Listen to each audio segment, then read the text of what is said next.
back in 2021, I started to stream on the RPGamer Twitch channel, where I would juggle between multiple RPGs during a 3-hour window via a giant wheel filled with classic and obscure RPGs for the Super Nintendo Entertainment System.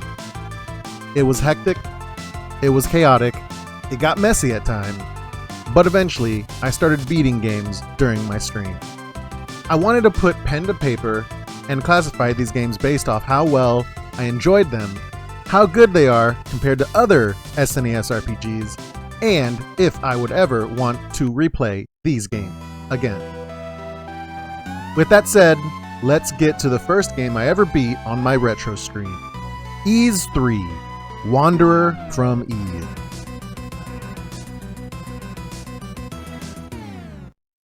Released on the SNES in early 1992, Ys 3, Wanderers from Ys would change the series structure. While still following the exploits of Adol Christen, Ys 3 foregoes the top-down perspective and bump battle system for a 2D side-scrolling adventure with unique attacks depending on directional input. The most notable concept about these changes was how frail Adol is at the beginning. Enemies come at the red-haired hero non-stop, and unless he exits the danger zone, his healing options are initially limited. It takes a decent amount of grinding to level up and collect enough money to upgrade gear, and some bosses have level thresholds that need to be met before they even take damage. Ys 3 can be frustrating and punishing at first, but with enough patience and the proper amount of grinding, Adol can muscle his way through any area. That's not to say that there isn't some trial and error with this game and some of its bosses. Each boss is larger than life and usually only has a few weak spots that Adol can wail on to actually deal damage. Instead of magic in this game, Adol acquires rings and equipping them uses ring points. There are a few rings to collect and some are more useful than others.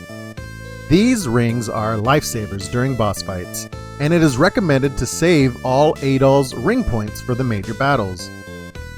Thankfully, you can save almost anywhere in the game, so as long as the players are diligent and prepared, backtracking isn't that big of a hassle. Ys 3 looks fine for a game originally created in the late 1980s.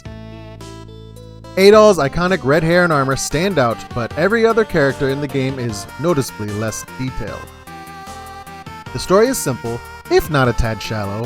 Adol travels with his longtime buddy Dogi back to Dobi's hometown, where there is a disturbance that Adol quickly finds himself caught up in. He is seemingly the only person that can stand up to the evil forces and must travel to unique locations where he begins to collect a bunch of mysterious statues. This culminates in a final battle that, without save states, would have taken this reviewer quite a substantial amount of time to complete. Accompanying Adol is a snazzy soundtrack arranged by longtime series composer Mieko Ishikawa. Her music is one of the stronger aspects of the game, as every track brings life and atmosphere to Adol's journey. When picking this game back up, that familiar music ushered in a wave of nostalgia that brought me back to the 90s. Ultimately, Ys 3, Wanderers from Ys was a game I rented a lot as a kid, but never was able to beat until I began doing these retro streams at RPGamer. It was my first game completed, so it will always have a special place in my heart. I can easily see myself going back to this game, even if there is a more recent remake out there. The original is fine for me, as it ties directly to my childhood. With its vibrant soundtrack and quick-paced combat, Ys 3 stands the test of time. This review is purely comparing this game to other SNES RPGs. And if you wanted to look, Nintendo Power issue 33 has an article for this game.